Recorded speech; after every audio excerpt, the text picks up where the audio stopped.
We're going back 3 wide as we keep grading each and every single NFL draft using only College Football 25. We're on a hot streak, gentlemen. The NFC South has been absolutely raking, and now we head to the Tampa Bay Buccaneers, the champions of the NFC South. Shout out Baker Mayfield. I miss you. Please come home. We start off in the first round. A questionable pick from a need perspective, but a great pick from a player perspective out of the Ohio State University is Emeka Egbuka. Kind of got overshadowed last year, TD. You got Jeremiah Smith out there. You're going to get overshadowed, but Egbuka, senior leader, 6'1", 205, comes in 3 abilities, 92 speed. I question the need. I know I feel like this is more because Chris Godwin's ACLs are made out of 2 rubber bands. Mike Evans missed some time, and then you've got Jalen McMillan.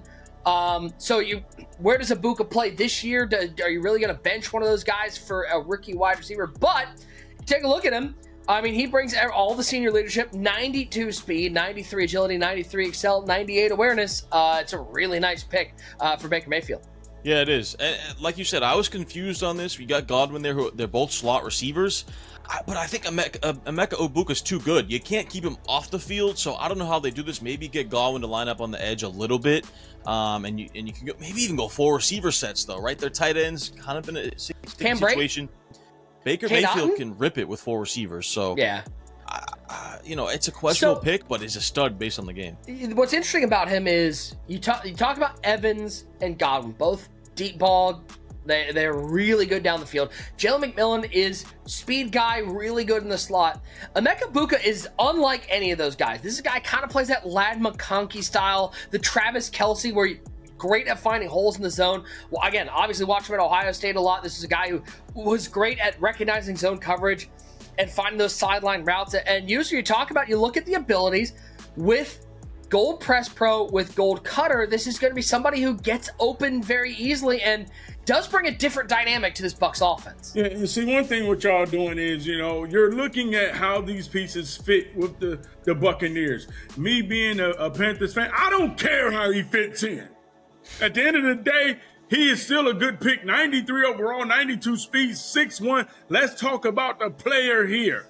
Regardless of how they fit him in, yeah, somebody going to get cut. They're going to lose their lunch meal. But at the end of the day, you look at 3 platinum mental abilities. That let me know this guy right here, he's ready for the league. And then you look at his gold abilities he got. This is a great pick right here, number 19 for the Tampa Bay Buccaneers. Yeah, it's a good pick. Feels like a great pick also for the future as they're looking down the road as they continue to build this team.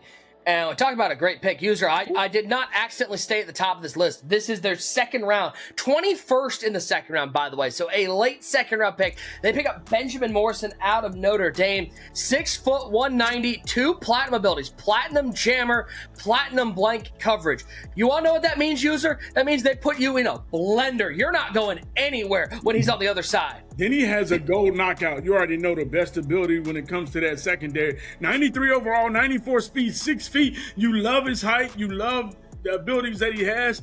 Let's take a look at his stats. Oh, yeah. Let's take a look at his stats, man. This is another great pick. What? Second round? So here's why he's in the second round. He did tear his ACL last year. Now, we know ACL tears, especially for corners. This isn't 1995 anymore. It's not a career-ending injury, but that's why he did fall, is because he had that. But you look at the pure numbers. Oh, my He goodness. hits 95 threshold on press, zone coverage, and man coverage, and 90 threshold on play rec. This is a stud, I first believe round is the pick. word. Yeah. This is a first round pick based on the game. I mean, platinum jammer, you can press with them, knock the receiver off the line. Platinum blanket coverage. User already mentioned the gold knockout, best ability in the game besides quick jump overall in the entire game. Like, this dude is a stud. Big win for the big W here for the Bucs, getting him in the second round. It will be interesting to see if and when he plays next year. I feel like this is a guy who, if everything's going well, you don't play him next year. You let him fully heal with that ACL injury. Make sure he comes back full. Last thing you want to do is rush a guy that talented back and end up re-injuring him. And they actually, in the third round, they go pick up another corner. So they sit there and they go, listen, we know that Morrison may not play. Let's go get another corner. You might be looking 5'10", 198 user. I can already see your wheels turning. Let me get all the way over here. Oh, 96 speed. 96 speed corner. Is that cool for you? Oh, baby, right here. He's 5'10", but listen, if you're going to be slot 5'10", corner, you better have speed, and that's what this guy has. Has that silver house call. You don't really know where exactly they're going to put him at, whether it's going to be 94 jump. Hello. At 5'10", I love that for him. Yeah, he can be able to swat the ball down for sure. Let's see this coverage. 80 man's not bad. 80 man, 87 zone. Definitely more of that zone corner. Not bad. I mean, listen, I know the size. Everyone's so worried about, I want 6'1" corners out there. But you talk about a guy with that sort of zone tie. This feels like nickel corner, somebody that's going to be able to drop and guard some of those sideline routes. You're not going to be able to beat him with a tight end, especially in the division. There's a lot of tight ends in that division. Kyle Pitts. Remember, the Panthers drafted a new tight end. Jawan Johnson for the Saints. You're talking about a lot of tight ends that like to get open underneath, like to run some of those flat routes. This is somebody that's going to play these routes really effectively. No doubt. And usually, you remember those days of when we'd run like nickel strong, nickel blitz off the edge? Like, this is the dream player you would want in that scenario. 96 speed coming through on that nickel blitz. Like you mentioned, Nick, you can line him up on some running backs, some tight ends in the slot, have him play some flat defenders out there, or flat receivers.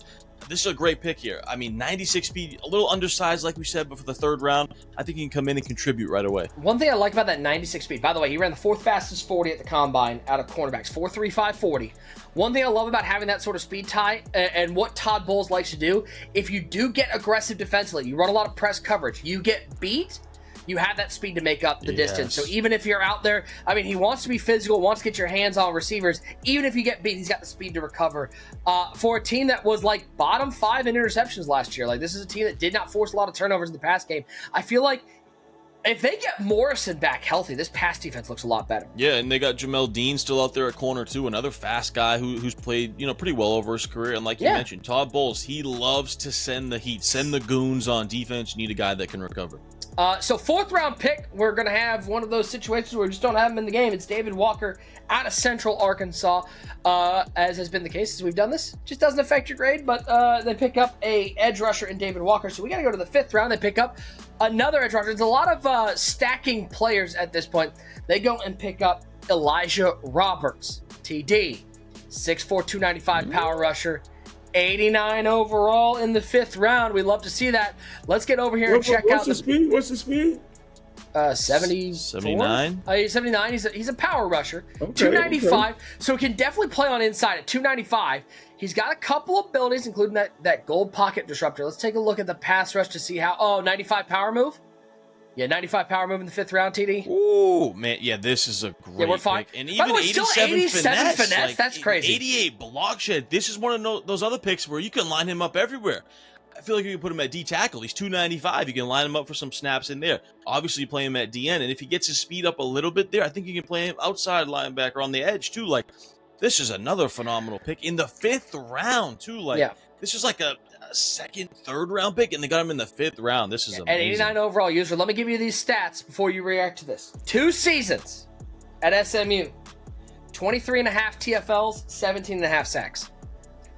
I mean, listen, this guy right here, this is a great pick in the fifth round. You're looking at the 89 overall, and then he still has gold abilities. The rest pocket disruptor. I mean, 92 strength too. So again, versatility. Yeah, this is a good pick in the fifth round. All right, user. I want user's reaction to this one. Yes. This is the seventh. This is the 7th round pick. 7th round right here, user. Oh, hit. Tez Johnson. 92 overall, 96 speed, platinum cutter, gold double dip, silver shifty, gold sure hands. Then you have the mental silver abilities, team player, headstrong. Come on, man. He's 5'10", and they got him in the 7th? But user, how do we ring the... We're not doing the disrespect alarm. What is it called? This is the anti-disrespect alarm. Okay, and let's remember, this was a guy who played at Troy for a couple years, went to Oregon. Now, user, this is a weird one. We've never seen this so far in grading these drafts. We've always rang the disrespect alarm. I don't know what we do here. 96 speed. User, what do you think he ran in the combine? He ran at least a 4.3, low 4.3s, probably 4.31, 4.28. How about 4.51? So you telling me my man Ted, who got 90 something speed, 6'5", he brings it back to the Panthers. Of course he does. Ran a faster 40 than him, and this guy got 96 speed. So now the Pajama Olympics to me are not as big of a deal, and this is something that I feel like you watched him play. This is a guy who had explosiveness, TD, but You certainly got to wonder what happened at the combine, because that's So crazy. if he ran a 4.51, what should his speed be? Maybe 89? 88, 89? 89? Like, that's a huge disparity. But whoever look at did his these route ratings. running. I also want to point out the game lists him at 165. It looks like He's light. he came in at 154 soaking wet. This is a skinny dude who did not run that fast. So this is a crazy thing. But of course, we're basing this on the game. And based on the game, this might be the best 7th-round pick I've ever seen in my life. 97 excel, 96 speed. I mean, I don't really know what more you can want. Good with the ball in his hands with that shifty. Yeah. Good to catch it, double dip and sure hands. I mean, They didn't have David Walker. They didn't have, because that's Central Arkansas. I don't think that's on there. And we're not going to punish them for that. If they're not in the game, there's nothing we can do about it. Let's talk DFS just for a second, Ty. This is a weird one because they take 2 wide receivers when they already have a logjam at wide receiver. So I don't think you can count on any of those guys. I feel like, though, if you're using a first-round pick on a player like Ibuka, it's somebody who's going to get some sort of shine. But I feel like the place where this team is going to get better is on the defensive side of the ball, especially that pass defense. This was an unusable defense last year, and you're getting a pass rusher. We don't know what he's going to look like out of Central Arkansas, but you're getting a couple safeties out there. Like I feel like the defense is where you look. Yeah? Yeah, I think if anything, the defense gets an improvement. I don't know how much of an improvement, though. Obviously, you add a couple corners here, you add some D linemen. So I think the defense got a pretty decent boost. But from fantasy perspective, there's not much to say here because I don't know where Ibuka fits in with Chris Godwin's I'm going to keep my eye situation. on Bucky Irving. I love Bucky. I feel like he's such a big part of this team. And I still love Baker Mayfield. I think we don't know how the receivers will shake out, but there are a lot of receivers, and that only can help Baker Mayfield. So I'm a big Baker Mayfield fan this year. Well, let's grade it.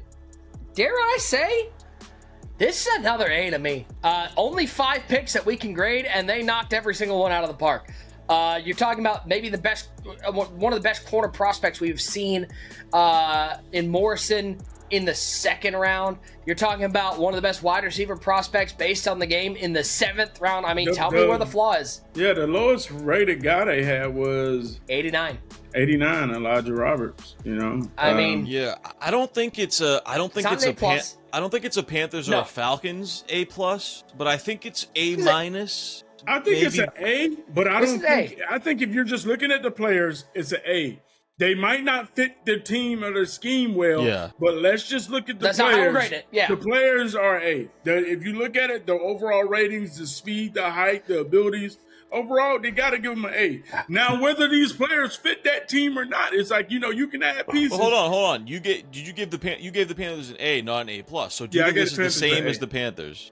Yeah, I think it's right there. I mean, I would love to see David Walker, I mean, I'm not going to knock him because he's not there, but it's only what is it, 5 picks?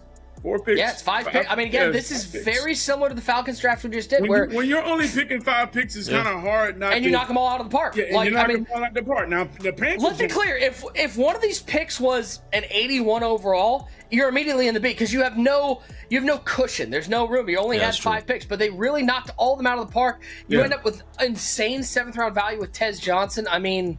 But the only thing is, like, the Jacob Parrish, he was fast, but the Falcons, every single pick was a stud. Parrish is good, but he's not stud. I feel like that's why they're not the same as the Falcons. I'm with an A- as well. It's in the A tier, though. Yeah, A tier, for sure. This is the A tier, for sure. While that the NFC South is doing what they're doing right now, we got one NFC South team to go. We'll see if the Saints can live up to it. The Saints got a lot of picks, so we'll see if the Saints can live up to it. But so far, based on the game of college football 25, the NFC South should be the best division of football. I don't know. No excuses, boys. You got young talent. Make sure you like, share, and subscribe. Let us know what you want to see as we keep working our way through.